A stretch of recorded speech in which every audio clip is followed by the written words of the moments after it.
ఎన్టీఆర్ జిల్లా నందిగామలో తాగునీటి సమస్యతో ప్రజలు తీవ్ర ఇబ్బందులు పడుతుంటారు. తెలుగుదేశం ప్రభుత్వ హయాంలో శాశ్వత మంచినీటి పథకం ఏర్పాటుకు 86 కోట్లు మంజూరు చేసి శంకుస్థాపన చేశారు. వైకాపా వచ్చాక ఈ పథకానికి మళ్లీ శంకుస్థాపన చేసింది. ఈ పనులు కేవలం శంకుస్థాపనకే పరిమితమయ్యాయి కానీ ప్రజలకు మాత్రం నీటి కష్టాలు తీరలేదు. 10 రోజులకు ఒకసారి కూడా తాగునీరు రావడం లేదని స్థానికులు వాపోతున్నారు. అధికారులకు ఎటువంటి ముందస్తు ప్రణాళిక లేకపోవడంతోనే నీటి ఎద్దడి నెలకొందని ఆవేదన వ్యక్తం చేస్తున్నారు.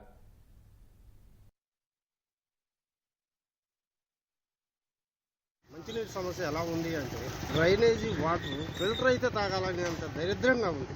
అంత పరిస్థితిలో ఉంది. మంచినీటి సమస్యను పూర్తిగా పట్టించుకోకుండా ఎలక్షన్ కోసము తిరుగుతున్నారనిపిస్తుంది కానీ ప్రజల కోసం మాత్రం ఎవ్వరూ పట్టించుకోవట్లేదు. ఈ మంచినీటి సమస్య వల్ల ఏమవుతుందంటే ప్రజలు ఒక్కొక్క చిన్నపిల్లలు దాహం చేస్తే మంచినీళ్ళు ఇవ్వడానికి కూడా మంచినీళ్ళు కూలీ నాలి చేసుకునే జనం పొద్దున్నే పనులకు వెళ్ళిపోతే వీళ్ళు ఎప్పుడు ఇస్తారో నీళ్లు తెలియదు. కానీ నీళ్లు మాత్రం ఇప్పటికి వారం రోజుల నుంచి నీళ్లు 10 రోజుల నుంచి నీళ్లు రావట్లేదు. అసలే ఎండాకాలం కనీసం ట్యాంకర్లు కూడా పంపించట్లేదు. కొనుక్కునే స్థాయి అందరికీ ఉండే వాళ్ళకి దయచేసి అర్థం చేసుకొని ఈ నీటి సమస్యను త్వరగా తీర్చాలని మేము కోరుకుంటాం. వాటర్ బాగా ఇబ్బంది పడుతున్నాము. పొద్దున్నే వచ్చి గ్రామ పంచాయతీ దగ్గరికి వెళ్తే రావట్లేదు.